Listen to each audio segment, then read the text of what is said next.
Alright then guys, what is up? I'm AsgardsChamp, welcome to episode 12 of my playthrough for the Banner Saga. So I think where we left off at the end of the last episode was we had left Einatoft. I think that was the name of the Val city that had the big bridge that got kind of overwhelmed towards the end of the last episode, and we tried to destroy the bridge. Anyway, we've left there, we're on our way out of the city, and we've been told that we're being chased by some dredge, I believe, that big red one that was... the one that chopped off Ivar's arm. It's giving us chase, so we need to deal with that now. I think we made camp here just to rest everyone up. It looks like we've got a little bit of renown, and we've got 4 days worth of supplies, so what I'm thinking is... yeah, I'm thinking maybe we use 10 of that renown to level someone up, from level 2 to level 3. The only person we've got... Actually, we've got 2. We've got Krummer, and we've got Odlif. But she's not ready to be leveled up yet, so it might have to be Krummer. I think it's worth doing this, because I don't think 14 supplies 14 renown gets us very many supplies anyway. And I'm not sure when the next chance we're going to get those supplies are, so we're more than likely going to have to rely on the events and things like that take place to get us supplies and see us through. The more I'm talking about this, the more I'm thinking, actually, maybe I shouldn't do this. Maybe I should just save the renown for when we get a chance to get supplies, because...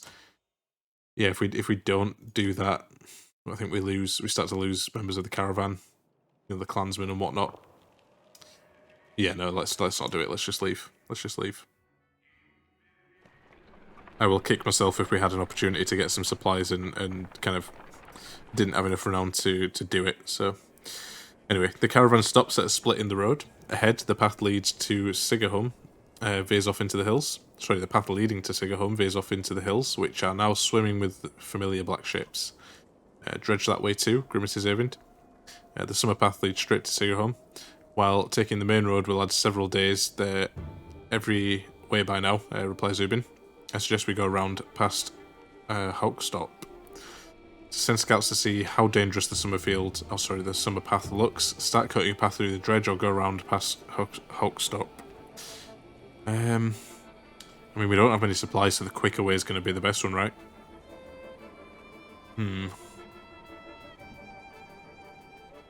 Interesting. Let's send scouts. So you send 2 scouts, only 1 returns. I'll put it this way, he says, we're not getting through that way. It's like they're emerging from the rock itself. Okay, let's take the main road then. Yeah, I feel like although that way takes longer, let's just do it. We lost a fighter. So I hate to say it, you tell Ivind, but I'm not willing to walk into swarms of dredge anymore. Juno will have to wait. You turn towards the long... turn toward the long round around Hochstop instead, hoping you save lives in the process. Oh cool, gained a bit of renown for that, although we lost supplies. And morale declined, although it's still good for now. Looks like there's a little camp here, maybe we can buy supplies here, hopefully. Maybe this is the settlement they were just talking about there. Flurry of snowfall seems to come out of nowhere and quickly thickens until you're unable to see the man in front of you. You shout out a complete halt, but the screaming winds drown out the sound. A day passes before the blizzard abates, and clansmen start to reappear from the snowdrifts. It quickly becomes apparent that not everybody is where you last saw them, and a quick search of the area is not enough to recover all the missing clansmen. So make a thorough search for lost clansmen, ask volunteers to scout the immediate area, make a bonfire and wait for missing members to return. That seems like a bad idea because the dredge will find us as well. Move on, saying a blessing for the lost, or commit to an hour more searching before departing. I feel like we should... The thing is, the less clansmen we have, the further our supplies go. And I know that sounds terrible that we're going to sacrifice people. But it might not be a terrible thing, so maybe we'll give them another hour.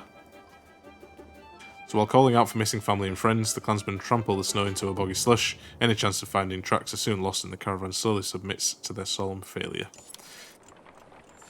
So we lost a few. 32 clansmen. Okay. Morale declined as well. Let's see what we've got at this place. So you enter a village of miners who want to know what has been happening recently between the rumblings of the quake and sightings of dredge in the distance. As you look around, you see a lot of elderly and children and know that these people will only be more mouths to feed. Encourage them to join you, let them make their own decision, don't expand the caravan further. You know what, I'm going to let them make their own decision. We're down to 1 day of supplies anyway, so what difference does it make? Hopefully the ones that come will bring some supplies with them. You welcome anyone who wishes to join the caravan. Many do, while others choose to stay in their homes and see things through. You wish them luck. Cool, let's go to the market. Yeah, kind of glad I didn't spend that renown now, because I think I'm going to spend it all on supplies. That leaves us with 5 renown left. Do we want to buy any of this stuff? No, I don't think so. I think we just leave it there. Cool, so now we've got 13 days of supplies, and I think we should probably rest for the morale as well. Get it up to good at least. Yep. Cool. And then with that, let's leave.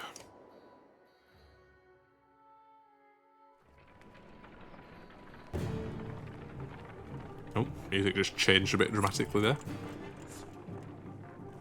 Morale declined again. So look at that, shouts one of your clansmen. The caravan stops to watch dredge pooling into the village you just passed through. I hope anyone who stayed behind got out alive, says Alette, but you have your doubts.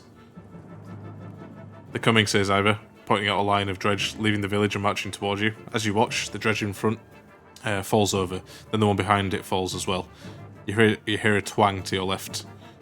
Nid, the archery student of Oddleif's, who you recall deftly shooting a snow rabbit, is firing arrows down the hill. Another dredge topples. That's incredible, says Oddleif, squinting, but we should get out of here. Odd, right, let's go. Return to the village for survivors. Hold on, let's do a few more. No, let's go. Let's go.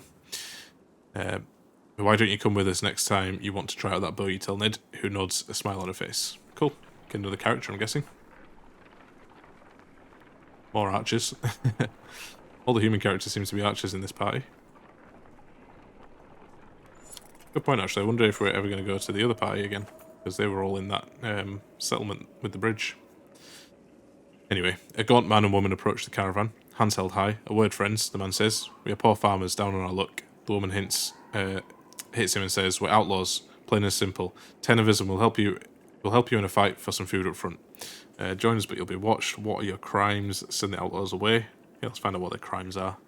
Misunderstandings, the man says. Mead houses are confusing.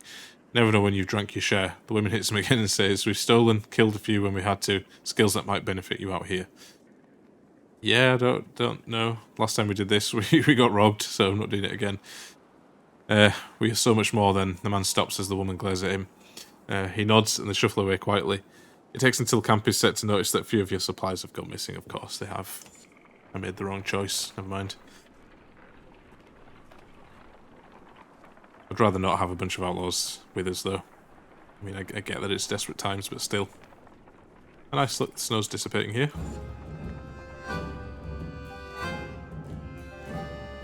Ooh, Godstone. Ooh, this is a cool one. Just gonna line up in a minute.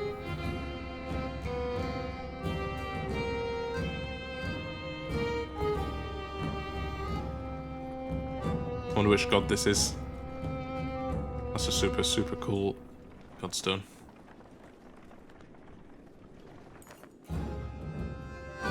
The Godstone of Dunder passes around you. In the frozen climates, here it looks like the rock is split and is falling apart, held together only by the deep snow. Curiously, when standing between the stones, the wind drops off completely, picking up again once you pass through. Is it just me or did the music get really loud just now? I almost wonder if we should rest here for the night, says Ivor, who seems to have noticed the same thing. With all the snow around it, Dredge might not even be able to find us. Stay here overnight, inspect the Godstone, but move on afterwards, get back to the road without stopping. I'm going to stay here overnight. You walk around camp before settling in. Along each strand of Dunder's massive beard is carved a different part of his story, and you turn your head to and fro to read it. While the Loom Mother was the first to create, she soon found a counterpart in Dunder, who embodied her ideals in a masculine form. Dunder took some of her creations, gave them beards, and showed them the secrets of smithing, though many remember him just as fondly for teaching them games and songs of mirth. Cool. As the camp settles in, you notice a group of boys huddled around something. They show you an offering box, carved into the Godstone itself. The box is an elaborate construction of interlocking pieces, which slide around when touched. We can't get it open, they tell you. It's like a puzzle. Let's try to open it. Boys take turns working out the puzzle and give you tips when it's your turn, but you don't seem to make much progress. Eventually, they leave to sleep until it's just you and a couple of other determined youngsters. Let's keep working on the box. It's hard to know how long you spend sliding around the smooth puzzle pieces, but when people begin emerging from their tents, you know you're in trouble, exhausted from a long sleepless night. Worse still, the box remains closed as you shuffle wearily along with the leaving caravan. Oh, that's a shame. I wanted to open it. I wonder if there was a way to open it just then. It's weird. Maybe it depended on something we did before, possibly.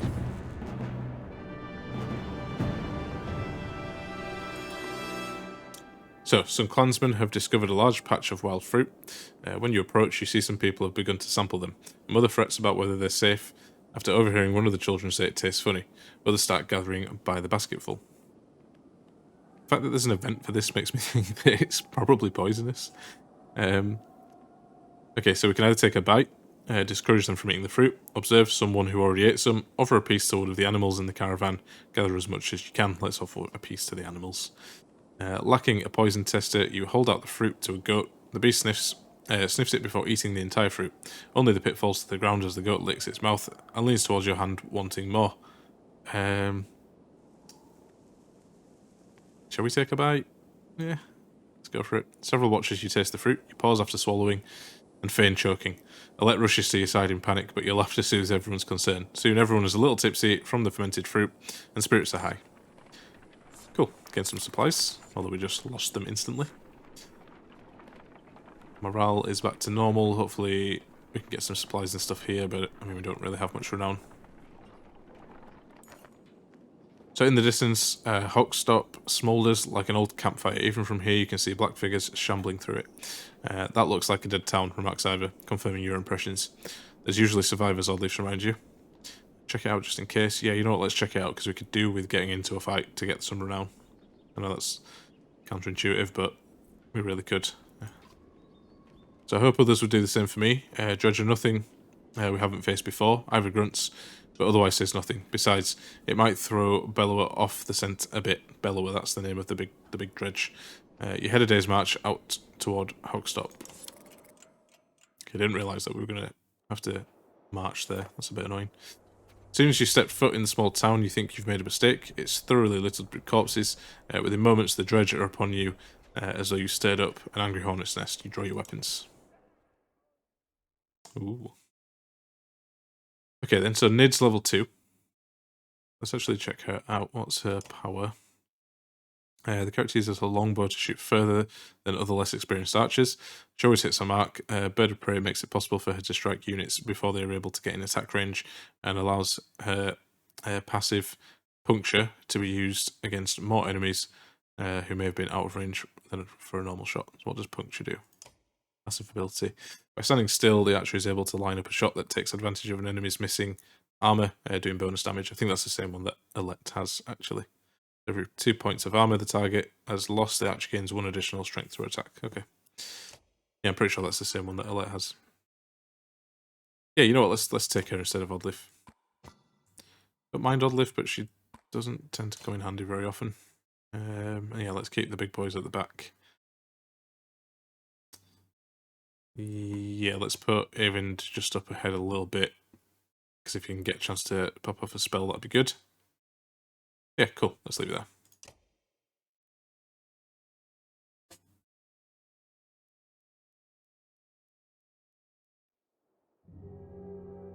Bloody hell, there's quite a lot of them, actually. More than I thought.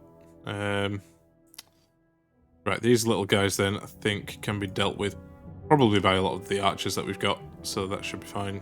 I want them to kind of bunch up, though, so that Eyvind can pop off a spell. If he stays over there with Crummer, that should be good. Let's keep those guys there. Yeah, I think we leave it as is, to be fair. If we can get Ivor kind of in their face and doing lots of damage to them, that'll be good. And Rook as well, he's not bad either. Level him up quite a bit now.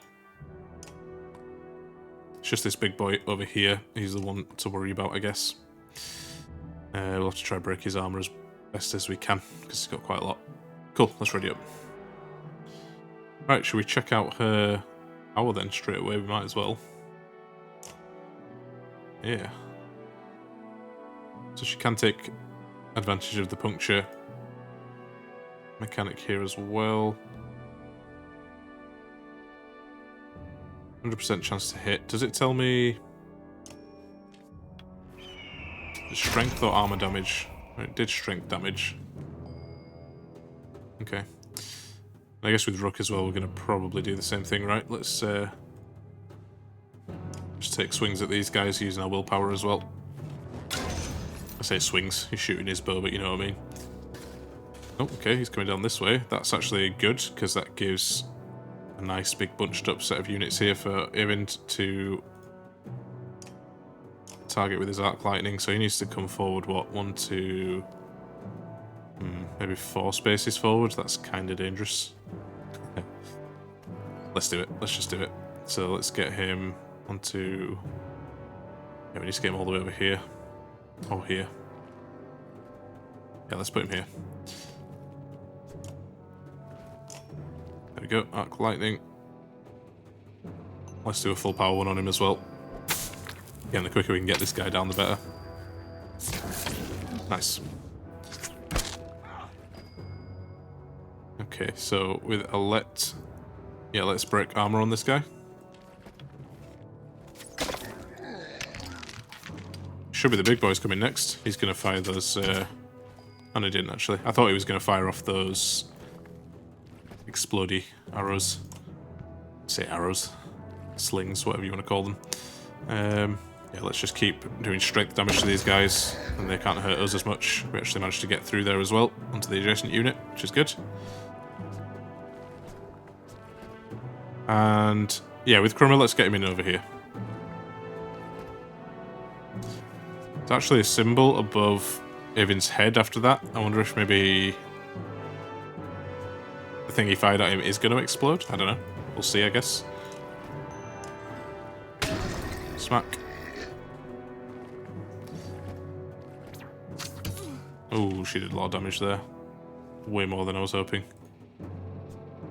Damn. Okay, well let's break armor then in that case on... Well, who do we want to break armor on? That's a good question. Maybe this guy, because he's already lost some. Come to think of it, I should have moved her away maybe, but never mind. Rook then can actually do quite a bit of damage to this guy here, so let's do that.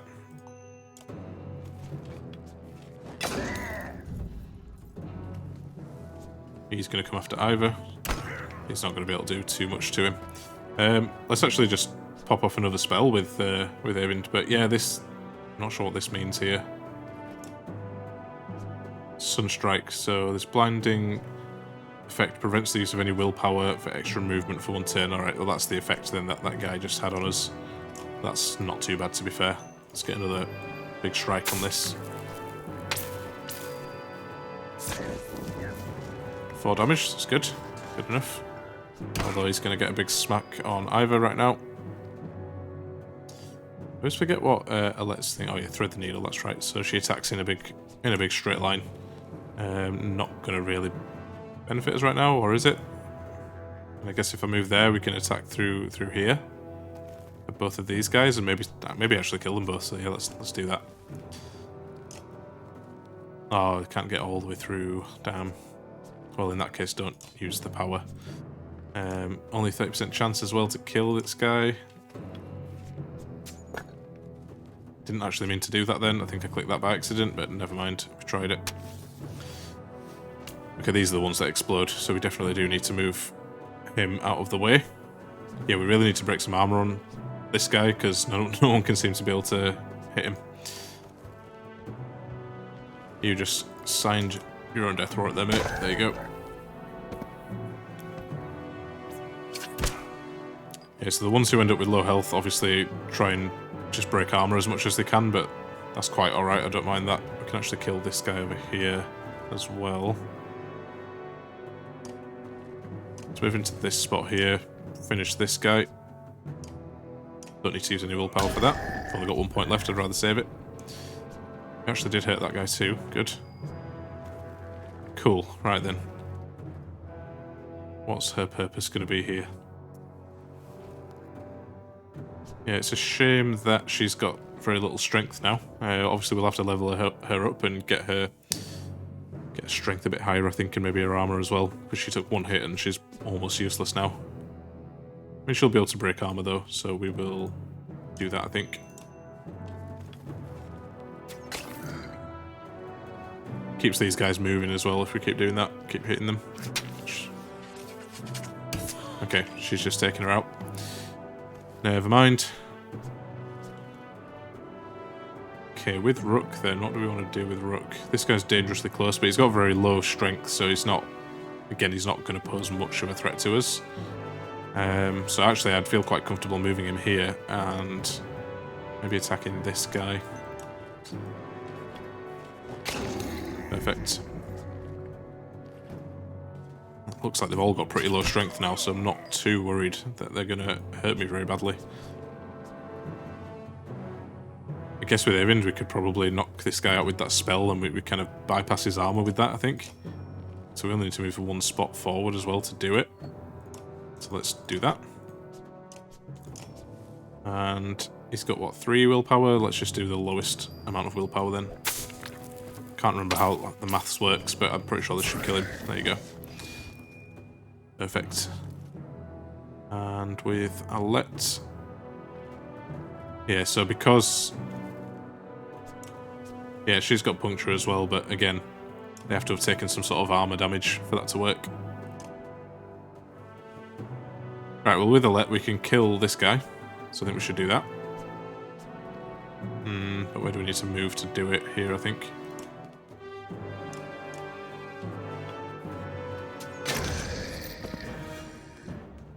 Okay, Rook's going to take a hit here. Only went for his armor though, which is good. Yeah, these guys should start falling now, I think.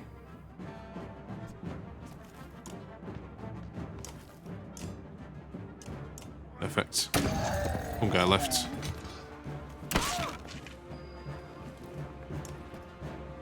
No willpower left for Rook, but I think between these guys they should be able to come and beat him.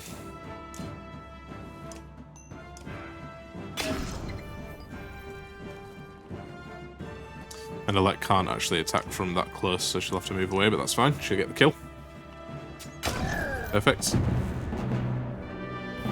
And those things never blew up, which was good. I wonder if they're like proximity activated, so you have to actually be near them, otherwise they don't go off.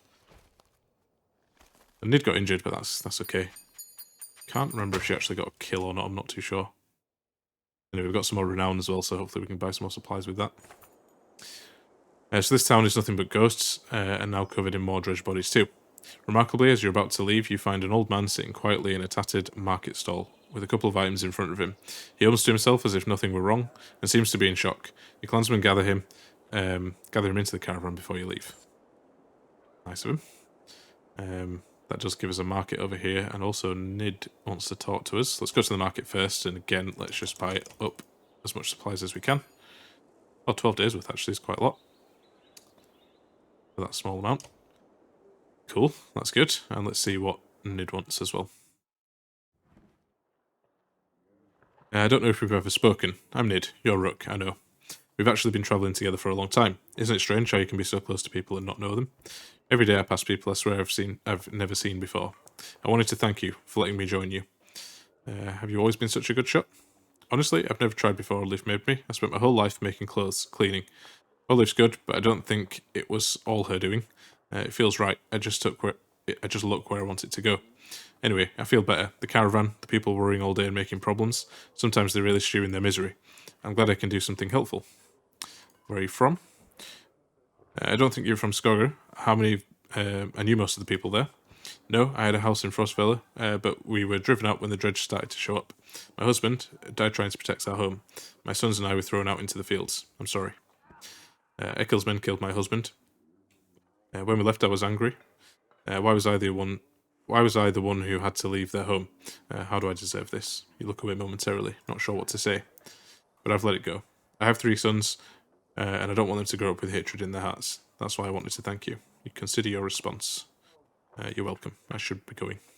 Don't think anything of it. We all have our own problems to deal with. Let me know if you need me to put an arrow in something. She returns to a tent where her boys are waiting for her. Cool. We like new characters. Let's rest as well. Because, yeah, she got hurt there. I've only got normal morale. Let's actually Rest a couple more times, maybe. Yeah, get up to great. Cool, I think we can leave there. I would like to get a bit more renown to level someone up now. I feel like all the renown we're getting, having to spend on supplies, really, but never mind.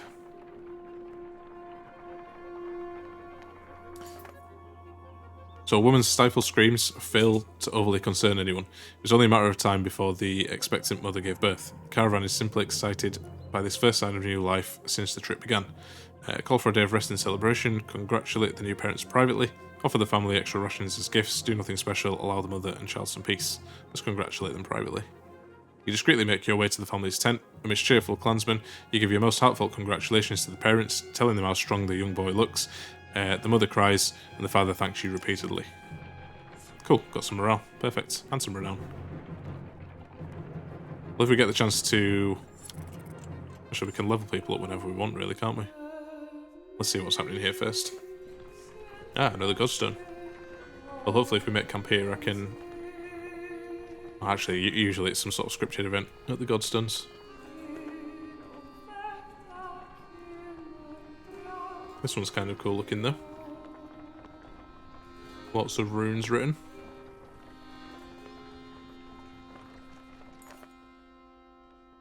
The Godstone for Ingrid, Goddess of Knowledge. Looks on as the caravan takes a much-needed rest. I overshoo some children away from a solitary dredge slinger lying dead beneath the stone. Should we be worried about that? You ask Ivor, pointing to the dredge body. I don't think so, he replies. Still, couldn't hurt to have a few guards look around.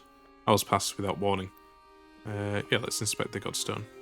Ingrid's Godstone is carved with ancient runes which don't make much sense to you, though it even tells you some of the menders have deciphered them. It's how the menders learned the language of the gods. Past the largest stone, a long series of slabs contain more writing all the way down the hill. The odd thing, he tells you, is that the writing occasionally changes depending on who is reading it. Usually it describes the history of the gods, but it can be about nearly any topic. Sadly, Avon doesn't know how to read it himself. Juno could, he says. Cool, let's pick up and move on. Oh, crap, I just cancelled that and I didn't read it. So wait, says Ivor, his arm across your chest. This shouldn't be seen. Get everyone away. A chill sweeps over you. Alette pushes past and gasps. Stop, shouts Ivor. But the curious onlookers have already seen it. Okay, I have no idea what we've seen, because I skipped the text. Damn. I guess we'll find out. So Ivor says, leave it. On the ground before the dead slinger is a small, stony figure, its hands searching for something it can't find.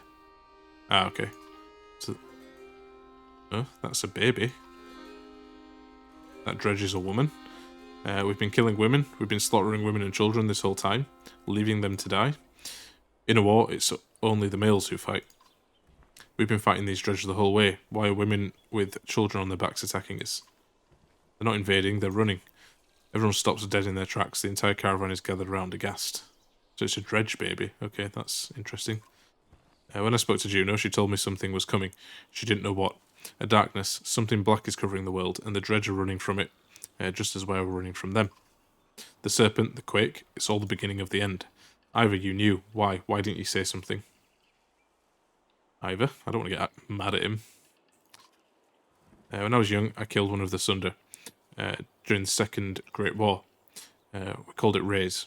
Every time we would build our defences, it would flatten them and push us back again.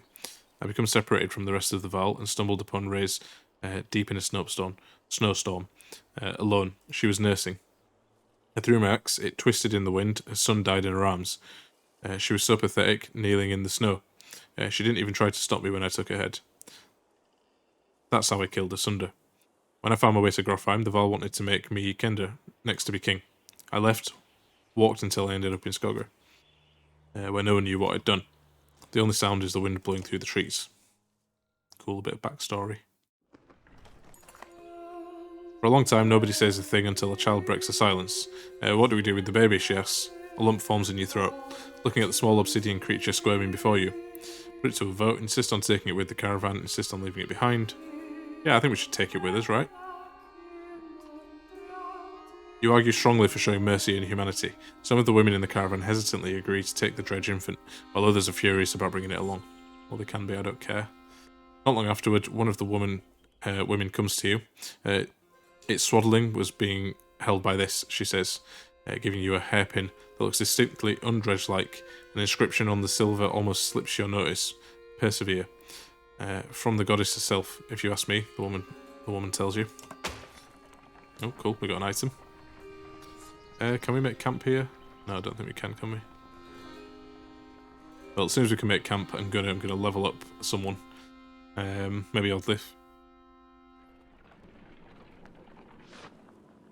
And we'll check that item out as well.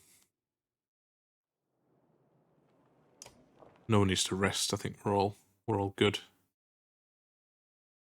Or do we want to level up Nid? I'm not a big fan of Oddliff, if I'm honest. Actually, she can't even level up yet, so yeah. Let's promote Nid. What am I thinking? She can't either. Although she has 2 points available. That's annoying, because I could have used them last time. Never mind. Let's give her 1 armor and 1 strength. I think that's always a good shout. Then next time we'll probably give her some armor breaking. And maybe a bit more strength as well. Okay, well we can't level her up either. We'd need 15 for Rook, I believe. And for Alette. The only other person is Crummer. Yeah, maybe we just save what we've got in that case. Need to get those guys some kills then in that. That's how it is. Okay, let's leave.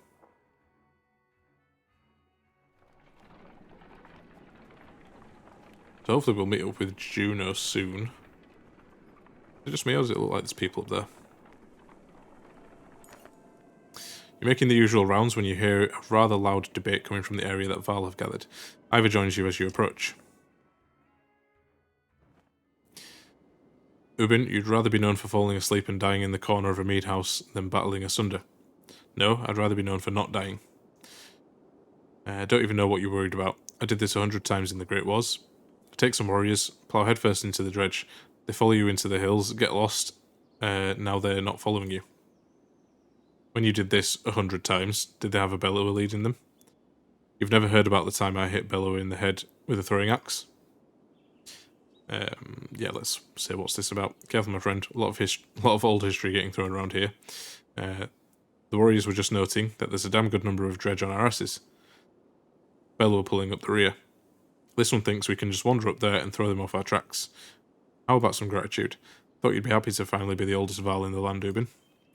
I'm never happy to lose more Val, Crummer. Besides, I'm not convinced you're really older than me.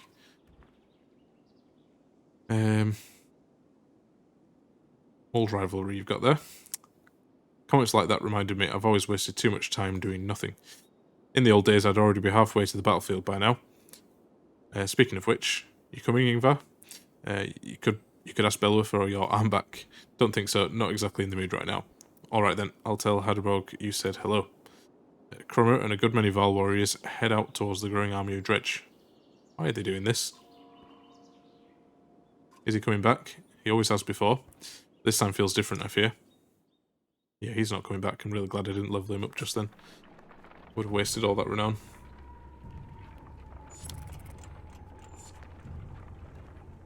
It seems like a very bad decision if you ask me.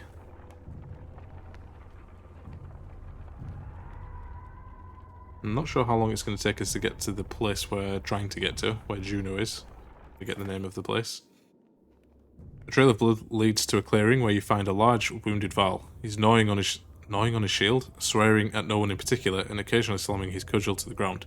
If not for the heavy bleeding, you'd leave this one alone without a second thought. Don't want to leave him any food or medicine. We can help it if you want. We can help if you want it, sorry. Try to have healers tend his wounds, abandon the Val and move on. Let's try to have our healers help. 2 women cautiously step towards the giant with a few poultices. As one gently locates the bleeding wound, the Val's eyes widen and he slams her to the ground. He manages to kill the other healer with his weapon before your warriors cut him down. The others say nothing as you wordlessly return to the caravan. Okay, that was a mistake, never mind. Took a bit of a hit to morale there. There we go, Sigarholm is here. So gather round, doubters, echoes a shout in the distance as Crummer and his band of warriors break through nearby foliage, and behold the invincible Val. The caravan is thrilled to see Crummer return safely. Depends what he did though. Morale's improved, that's good. Did the plan work, asked Ubin? Work, responds Crummer. Of course it worked. Same old dredge. Should be another day or two at least before they even find their own asses. Nice, getting some renown there. And if you apologise, I'll tell how I found these, Connor says, tossing you a pair of leather gloves that looked big enough for a vial. He leans in close, whispering so Oben can't hear. Had something to do with a raven's nest and a hair tie. Very confused, I don't know what he's talking about. Dunder's hand. Oh, I wonder if it's to do with that Godstone. As Sigurholm approached us, we fear the worst. The once calm lake surrounding it now looks like a bowl that has been flipped. Proud home sinking into muddy water. A side effect of the quake. What has the rest of the world become on the other side of those mountains? Interesting. As long as everyone's not dead, I'm not too bothered. Be nice to see some other people.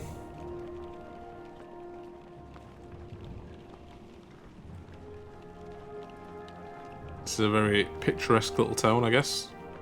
On the edge of a lake. It's kind of cool.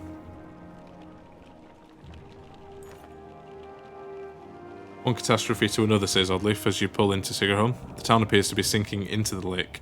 Townspeople peek from dark windows and makeshift hovels further up the hill. Damn, that's rough. No, says Eyvind, looking frantic. Where is she? He runs to the front of the caravan, looking out over the water. Juno isn't here, and you get the creeping feeling that you're not welcome either. Going upriver looks out of the question. The beach is bare, aside from the occasional skeleton of a ruined fishing boat. You reluctantly set up camp in the sinking town. All I'm saying is, how long are you willing to wait? While taking stock of caravan, you've inadvertently walked into a debate between Oddleif and Eyvind. As long as we need to. And I think we need to get out of here. I don't feel good about this place. Why? What's wrong? Something doesn't feel right. The people here are staring at us like those vultures in the wastes. I'm sorry, Eyvind. I think Oddleif's right. I saw a man the whole time we were setting up. He was just watching me. In a creepy way. And how long before the dredge find us here? Juno will come. Just give it a little more time. Rook, listen to me. I need you to trust me on this. I'm inclined to trust him only because we saw that cutscene and did see that she said she was on her way here. So I guess we will probably wait.